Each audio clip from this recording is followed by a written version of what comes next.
ಎಲ್ಲರೂ ಬಲಗೈ ಹಾಗೂ ಬಲಗಾಲನ್ನು ಮುಂದೆ ಚಾಚಿ. ಭಾರತದ ಸಂವಿಧಾನ. ಪೀಠಿಕೆ.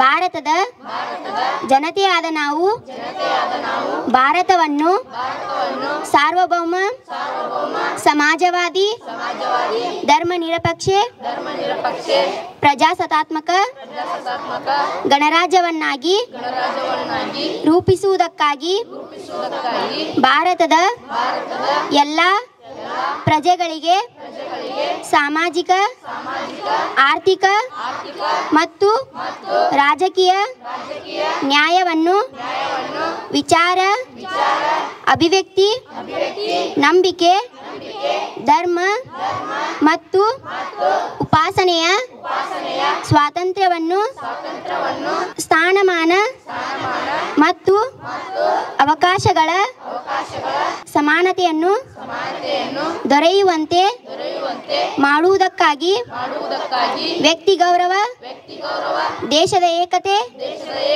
ಮತ್ತು ಸಮಗ್ರತೆಗಾಗಿ ಎಲ್ಲರಲ್ಲಿ ಭ್ರಾತೃತ್ವ ಭಾವನೆಯನ್ನು ಮೂಡಿಸುವುದಕ್ಕೆ ದೃಢ ಸಂಕಲ್ಪ ಮಾಡಿ ನಮ್ಮ ಸಂವಿಧಾನ ಸಭೆಯಲ್ಲಿ 1949ನೇ